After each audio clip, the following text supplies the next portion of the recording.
Supplement Investigation Flawed Botanical Experts Accuse NYAG of Sloppy Science. On February 3, the New York Attorney General's office sent cease and desist notices to 4 major retailers, accusing them of selling fraudulent herbal supplements.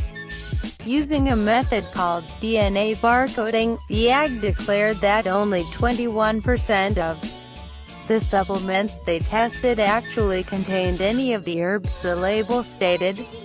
Supplements included echinacea, garlic, ginkgo, ginseng, saw palmetto, street johnswort, and valerian.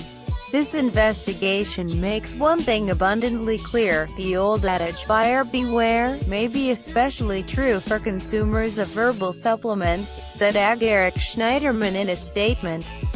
But botanical experts say the investigation is far from clear, as a DNA test of herbal extracts actually proves very little. Mark Blumenthal, founder and director of the American Botanical Council, ABC, issued a statement Feb.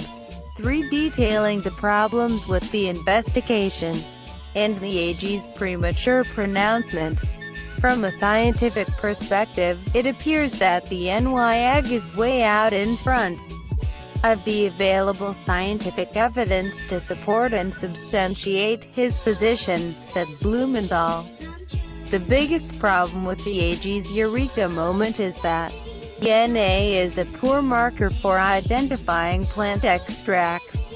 Herbal extraction uses alcohol and other solvents that can denature the DNA.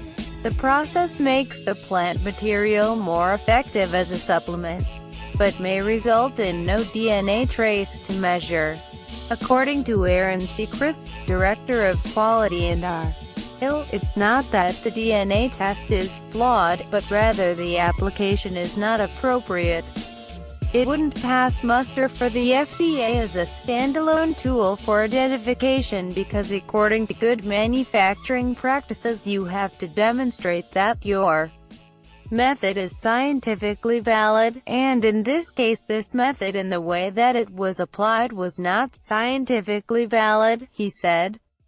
Negligible contaminants. According to Seacrest, someone with a background in botany or natural product chemistry would never rely solely on DNA tests to identify a plant extract because they understand how limited the method is for the job.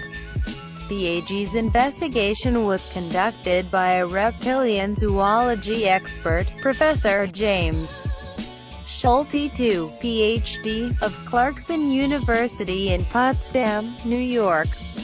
The method used for the AG's investigation, DNA barcoding, works by comparing a sample to a public reference library of species identifiers, and then finds the closest match. Seacrest explains that with reptile samples, for example, the marker compounds are very distinct and the database is much more complete. With plants it gets a little trickier, which explains why the AG investigation found DNA signatures for rice, asparagus, and house plants in the supplements.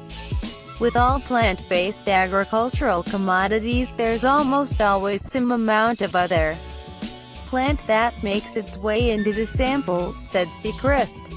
If you were to analyze that by DNA you would most certainly find other plant species as a very minor contaminant. Because it's difficult to isolate plant material, trace amounts of foreign plant DNA is allowable by the U.S. Food and Drug Administration, in both supplements and the food supply. It is not enough to trigger an allergy, and therefore does not have to be labeled. What happens with DNA barcoding is that it amplifies those small amounts of DNA, said Seacrest. It will tell you that the DNA is present, but what it doesn't say is at what amount.